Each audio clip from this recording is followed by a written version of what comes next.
Do you daydream? All the time. Yes. Yes. Yes. I think that's what I do in place of thinking, usually. So people say, what are you thinking about? Remembering things of my childhood. How come you ain't never liked me? Liked you. Who in the hell ever said, I got to like you? I was an adopted child of my grandparents, and I don't know how I can ever express my gratitude for that, because my parents would have been a mess, you know. And there were considerations about that. Where should I go? And that began to bother me when I hear those discussions at night. Where should James Earl go? Let's get this straight right now. We'll go along any further. I ain't got to like you. Mr. Rand, don't give me my money come payday because he liked me. He give me because he owe me. Now, I done give you everything I had to give you. I gave you your life. Your mama and me worked it out between us. And liking your black ass was not a part of the bargain, and don't you try and go through life worried if somebody like you or not. You best make sure that they are doing right by you. You understand what I'm saying, boy? Yes, sir. Then you get the hell out of my face and go on down under A&P.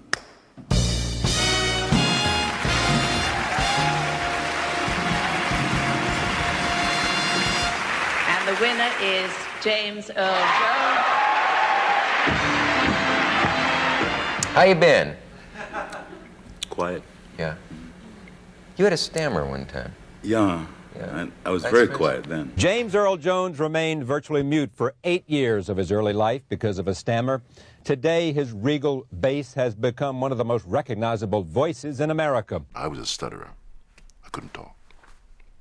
And I became just a nonverbal person. I became a writer, you know. Donald Crouch in high school said, do you like these words? And I was then writing words of my own. He said, do you like these words? Do you like the way they sound in your head? He says, well, they sound 10 times better when you give them out in the air. It's too bad you can't say these words. He began to challenge me, to nudge me toward speaking again. And by using my own poetry and then other poets, he himself said he learned a poem a day in case he went blind. You know, he'd have a whole book of poems in his head. And he nudged me toward that, toward the you know, acknowledging and appreciating the beauty of words. That's the category tonight. Words that sound great when spoken by James Earl Jones. And here to assist in the presentation of tonight's top 10 list is James Earl Jones. James? Here we go. Number 10. Mellifluous.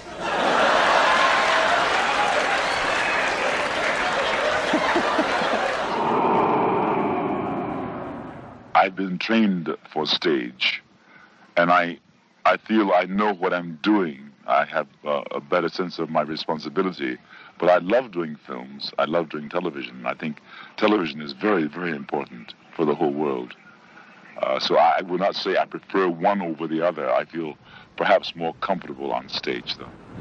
I am a man more sinned against than sinning. I lived in an apartment in New York City.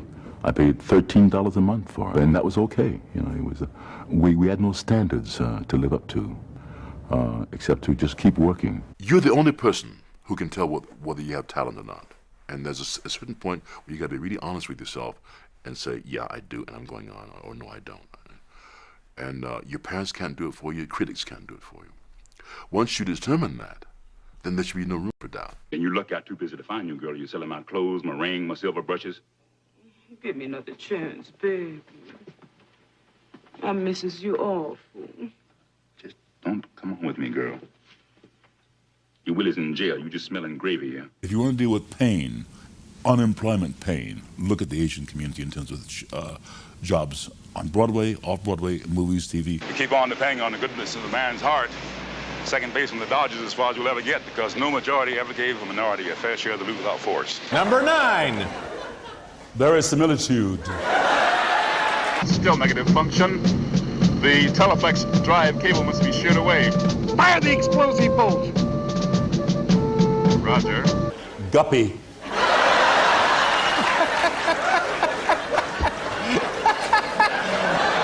You said guppy! What responsibility do you feel with a good brain and a powerful voice and a strong presence to somehow reach out to those young? No, I have to do it in my work. I can't do it as a politician or an activist. I don't do that well. Probably because I can have a conversation with you that might be meaningful, might be, hot air, I don't know, but I can't do that in public. I can't hold forth. I'm not facile with words. They told me today was jobs here. Go home, nigger. Goddamn scab. You watch your mouth, Peckerwood. I've been called nigger, and I can't help that the way white folks is, but I ain't never been called no scab. And I ain't fixing to start up now. I go ton for ton loading coal with any man here. And when I do, I expect the same dollar for the same work. Sulish Naya. I find your lack of faith disturbing. George thought he wanted a, pardon the expression, darker voice. So he hires a guy born in Mississippi, raised in Michigan, who stutters. And that's the voice, and that's me. I lucked out, from all these so-called handicaps. He first started using Orson Welles and thought Orson might be too recognizable. Right. And he called my agent and said, "Does Jimmy want a day's work?" They paid me $7,000. And I thought that was good money. And I got to be a voice on a movie. It was great fun to be a part of that. But your name was not listed in the credits, as I recall. I didn't want that. No one no. knew. Whose house is this? Carrie Fisher. And she's a little crazy, so get ready to run. And she showed up, and we learned that Carrie and James Earl Jones have never met in real life, because in Star Wars, James was in a sound booth doing Darth Vader and had never been to the set. And we had a very, little scene that was, we had to bounce off each other. It's not funny anymore, James! Then why am I laughing? As they were approaching each other, Carrie said, "Dad!" Will you tell Regis that you are his father? Please, I'm begging you. I've been waiting. I have too, Dad. Regis, I am your father.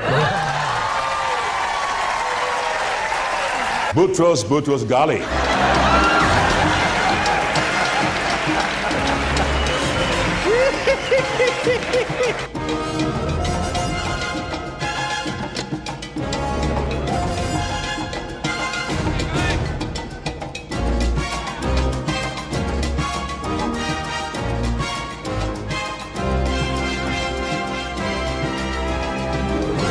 300 yards. Torpedo is detonated. Now, you understand, Commander? That torpedo did not self-destruct. You heard it hit the hull, and I was never here. Contact Dallas. Give them the go. I'm afraid if I dig any deeper, no one's gonna like what I find.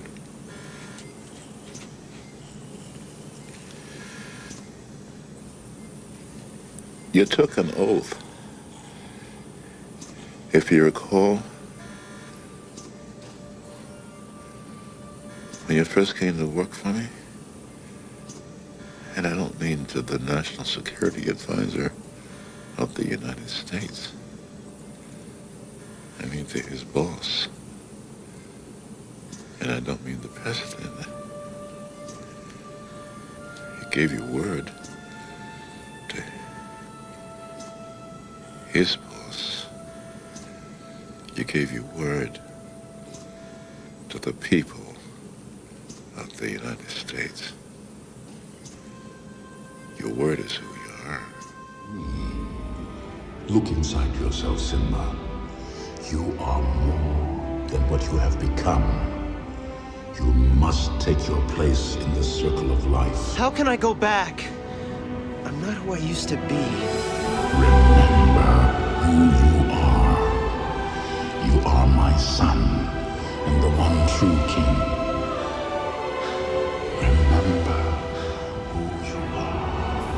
My son works. What is he now? Neosynephrine. I have no presumptions or no arrogance about my voice, you know. One would think that I might even be in love with my voice. I'm not, because it would be the most unfaithful lover I've ever had, because it fails me often. Fujitsu or the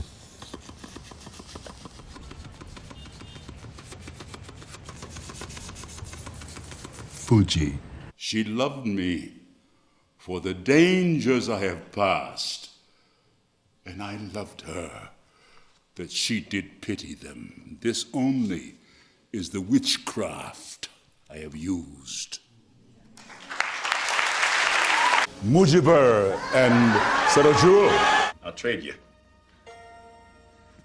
That's really nice of you, but that ball really is signed by Babe Ruth. So is this one, with the rest of the 1927 Yankees. Man. Rivers Row. Lou Gehrig. Babe Ruth. Heebie-jeebies. Just give the audience the experience is the best way to convey an idea is through the feelings, through the experience of the characters. You really pissed me off. Okay, just hold it. Right there. I was hoping I wasn't going to have to do it this way. What the hell is that?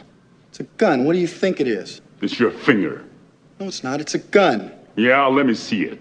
Get out of here. I'm not going to show you my gun. One of the things Field of Dreams does to people, the father-the-son relationship, the importance of it, and the dream deferred, and the sense of a man letting his dreams become reality is so moving that the audience I saw it with in a crowded theater in Toronto, you could hear the sobbing. Really? So I understand you saying you picked up a screenplay, read it, and began to cry. Realized that I was being taken on a ride, you know, and a very subjective one. I'm glad that affects other people the same way. People will come, Ray. They'll come to Iowa for reasons they can't even fathom. They'll turn up your driveway, not knowing for sure why they're doing it. They'll arrive at your door as innocent as children, longing for the past. The speech that James Earl Jones does always struck me in the sense that, not to say that James Earl Jones isn't an athlete, but it's hard to imagine Mantle or Mays or Williams ever articulating their sport the way he was able to. So you have a non-athlete articulate the sport that we all love and play till the streetlights come on, season to season. That's what's so remarkable about that movie, that like a chalkboard it erases and everything that was good could still be again. America has rolled by like an army of steamrollers. It's been erased like a blackboard, rebuilt and erased again. But baseball has marked the time. This field, this game, is a part of our past, Ray. It reminds us of all that once was good, and it could be again. Oh, people will come, Ray. People will most definitely come. Nobody can say what you are, what you should be, but you. And the freer you are from the influences of peers and society, the better you'll find yourself. Jimmy, good friend and icon of the American theater, rest assured that our debt to you will always be borne with appreciation and grace. Go well, good sir, with the memories of this evening to warm your heart and light your way. Ladies and gentlemen, I stand before you deeply honored, mighty grateful, and just plain gobsmacked.